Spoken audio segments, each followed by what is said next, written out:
On the news tonight, Abga National Chairman Chief Oye celebrates his 66th birthday. NUJ partners stakeholders in health sector ahead of health summit. INEC begins talks with a CBN over election materials shortage. Storage.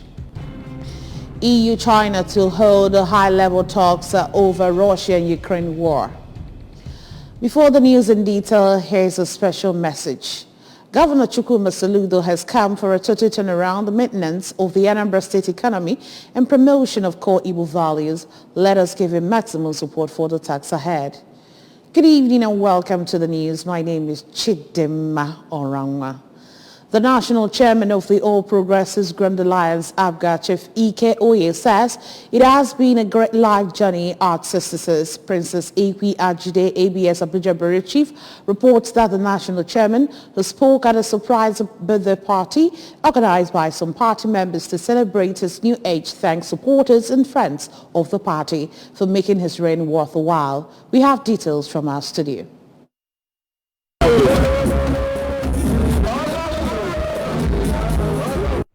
It was an evening of surprises and accolades as speaker after speaker eulogized the chairman, who they described as godly, humane, and an epitome of accountability. Addressing the guests, Chief Oye, while thanking God for leading him through the 66 years on earth, thanked the organizers for what he termed a coup well plotted and urged members to always trust in God, as he alone knows their problems at all times. He prayed for a better Nigeria in his time, saying that his sojourn in politics in over 40 years has been a great success, as Abga has grown in leaps and bounds since he mounted the leadership.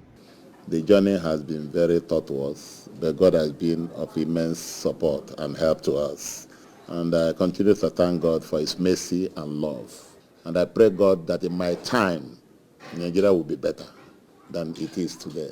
Speakers at the surprise party, including Honorables Chris Azubog and Leo Nwuba, and the Abga Vice Chairman Southeast, Chief Uche Nwobo, said they are celebrating visionary leadership that has shaped and held the party strongly together to oust imposters. For others, such as the organizing chairman of the party, Chief Emeka Okonkwo, National Youth Leader of Abga, Chinedu Nebife, Nnanna Nzewi, Chief Chikwe Udensi, amongst others, said he is a leader who has touched every aspect of their lives and treats everyone equally, as he has no favorite. In Abuja, Princess Ekwi Ajide, ABS News. The Nigerian Union of Journalists, NUJ, has paid a courtesy visit to Chief Medical Director, CMD Preston Orthopedic and Specialist Hospital, ORCA, to discuss possible partnership in the upcoming NUJ Health Summit Week. Correspondent Onyinye Agobeze has details. In his address, the chairman of the NUJ Anambra chapter, Dr. Emeka Odogwu, thanked the CMD, Dr. Amechi Nwachukwu, for his philanthropic efforts, which included assisting accident victims, providing free treatments to the less fortunate, and subsidizing treatment for NUJ members. Dr. Emeka also thanked the CMD for agreeing to chair the event and requesting collaboration in the NUJ's health care. We want to partner with you in every way we can. It's not only about coming to hospital. Yes, coming to hospital is good, but we equally want to build a better society, because you also is a philanthropist championing a core society. You also a health practitioner healing the society. You also an evangelist and a pastor equally saving lives for Christ. We want you to save us in the NUJ. Is it not? Earlier, Mrs. Chinyere Fesi Okoye, chairman of the NUJ Health Committee, stated separately that the purpose of the visit is to request his presence at the summit as the event's chairman and to solicit his support for a successful event. Mrs. Chinyere stated that in the course of carrying out their duties as journalists, they forget to imbibe healthy lifestyles, and as such, they have been mandated to carry out this health activity and educate themselves on good health practices. And we are giving the mandate to organize activities that will help us to attract Medicare, lectures, and all of more that will help to educate new journalists on what is expected of us to stay healthy because of our duty. So that mandate is what we are now carrying out with these events that we are scheduled to come up on the 27th of this month, being last Wednesday in the month of July. Accepting the invitation, Dr. Amechi Nwachukwu thanked the NUJ for selecting him as chairman and pledged partnership with the union. In encouraging the media to do their job as the society's watchdog, Dr. Amechi emphasized the importance of always checking one's health status because there may be underlying health issues. I want to thank you for actually inviting me and be your friend and a partner in progress. I haven't done a lot with many of you, you know. I wish to accept the invitation and also say that I've seen the appeal that you sent. The truth is that these things are very important, you know. Health is very important among every practitioner. Whether you're a doctor, whether you are a journalist, whether you're an engineer, it is very important that this health thing has been, you know, included in your project and in your plan of the year, so that people can look at their health very well. In a vote of thanks, Comrade David Eleke praised the CMD, Dr. Nwachukwu, for being philanthropic and media-friendly. In Oka, I am Onye Agubeze reporting for ABS News. Parishioners, friends and families assembled at the Redeemed Christian Church of God RCCG Peace Parish Area Headquarters Nkwele Okozo, Oyi Council area for a special send-off service in honor of Pastor Cornelius and Deaconess Nonyelomo Ajero, who were transferred to another parish after serving as the minister in residence. For details and more, let's join Blessing Uchendu.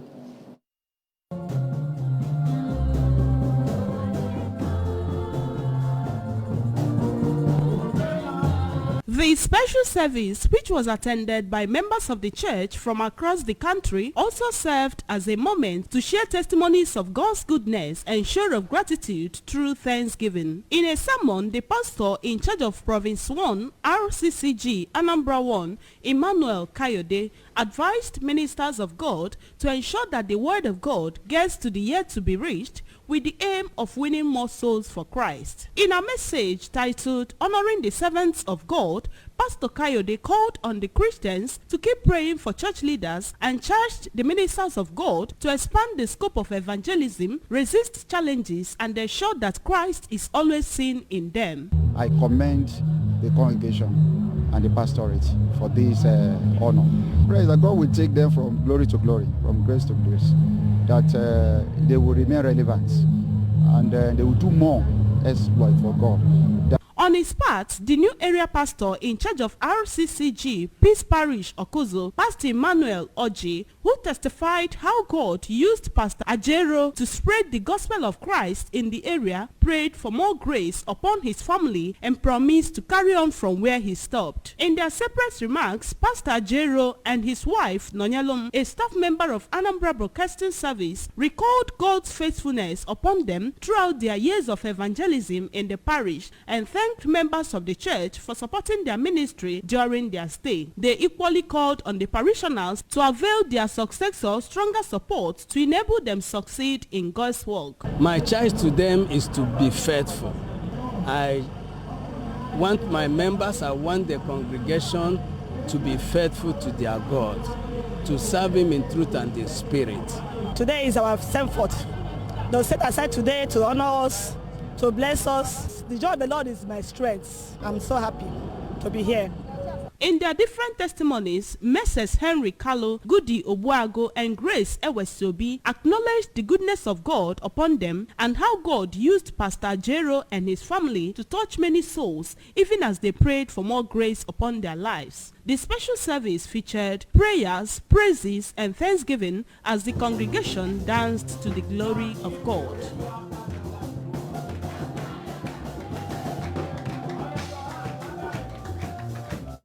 New executive members of the Economic Community of West African State ECOWAS have been charged to sustain the tempo of operational standards of the outgoing team so as to remain the best performing regional economic community in the continent. Nigeria's Minister of State for Foreign Affairs, Ambassador Zubairu Dada, gave the charge at the handing over ceremony of the President of the ECOWAS Commission, Jean-Claude Cassibro, in Abuja. ABS Abuja Bureau Chief Prince Ekwi Ajire has details. The 4-year tenure of Jean-Claude Cassibro, President of the ECOWAS Commission, elapsed this July 2022, and Dr. Omar Aliu Toure, a Gambian who assumed office as President of the ECOWAS Commission, is expected to work for the next 4 years. Addressing the assemblage, the Minister of State applauded the outgoing team for having worked tremendously despite the daunting challenges of insecurity, poverty, health, as well as the Russia and Ukraine war, which he noted has ravaged the region with food crisis.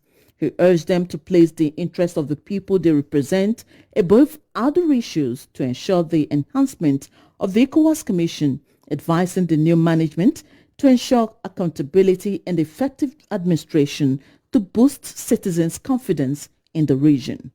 This occasion aptly presents an opportunity for us to reflect on the achievements of the outgoing management in the hope that the new management will not lower the standards but build on the successes that have already been recorded.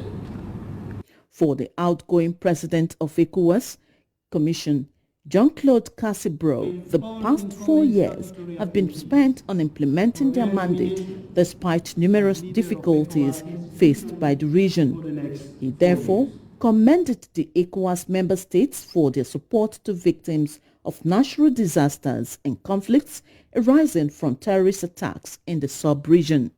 He advised that the regional action plan to combat terrorism in West Africa that has been elaborated be implemented, as it would be effective in addressing security challenges. While the incoming president of the ECOWAS Commission, Dr. Omar Aliu Toure, on his part, commended heads of states and governments for entrusting him and his team with the office, noting that there is need for constant collaboration and commitment with partners to arrest hunger and poverty in the region, especially at these critical moments of insecurity. I would like to take this opportunity to congratulate all incoming statutory appointees for their nomination as leader of ECOWAS institution for the next 4 years. Our multilateral and bilateral partners will all agree that at no moment has partnership been so important than now. The insecurity we face at various levels would require deeper partnerships and consistent collaboration. Our partnership should therefore be sufficiently equitable and efficient to enable us to lift our people from abject poverty through capacity building, investment, and fair trade. However, in a bid to reduce operational costs as proposed by member states, the ECOWAS Commission, which previously had 15 executives, now has 7 members charged with the responsibility of making the institution more people-oriented and developmentally driven to achieve the set targets. In Abuja, Princess Ekwi Ajide, ABS News. The Independent National Electoral Commission, INEC, has said it was still in talks with the Central Bank of Nigeria, CBN, over storage of election materials. INEC Commissioner for Information and Voter Education, Festus Okoye, disclosed this weeks after the chairman, Professor Mahmoud Yakubu, said sensitive materials will no longer be stored in CBN in the wake of plans by Governor of the Apex Bank, Godwin Emefiele, to contest the presidency. Yakubu has said the electoral body never had an issue with the CBN since the partnership started, but noted that due to current circumstances, an alternative will be found. He said the commission employed the services of the Nigeria Air Force for the logistics of the electoral materials, adding that because of the huge amount of the ballot papers and all the sensitive materials, the commission will have a sit-down with the CBN to draw out plans for the 2023 elections. Efforts by pension fund administrators, PFAs, to enroll more informal sector workers into the contributory pension scheme, CPS, under its micro pension scheme appears to be paying off, as a total of 2.897 new contributors were enrolled in the first quarter of 2022.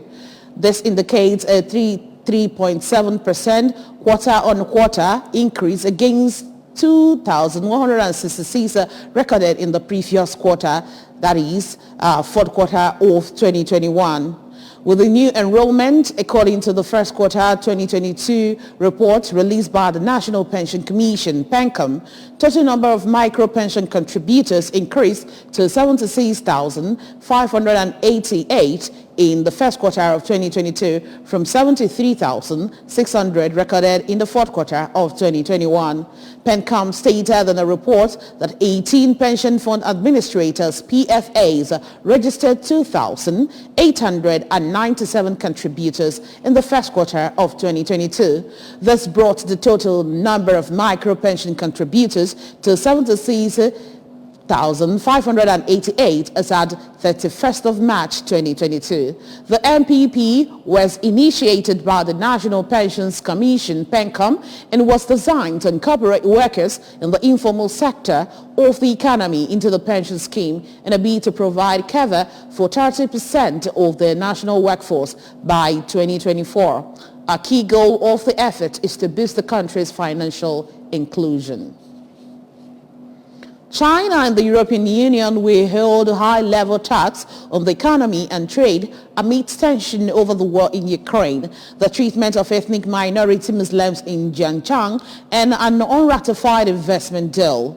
Vladimir Dombrovskis, Executive Vice President of the EU Commission, and Chinese Vice Premier Li Hu will co-chair the virtual meeting involving the economic officials from each side on Tuesday.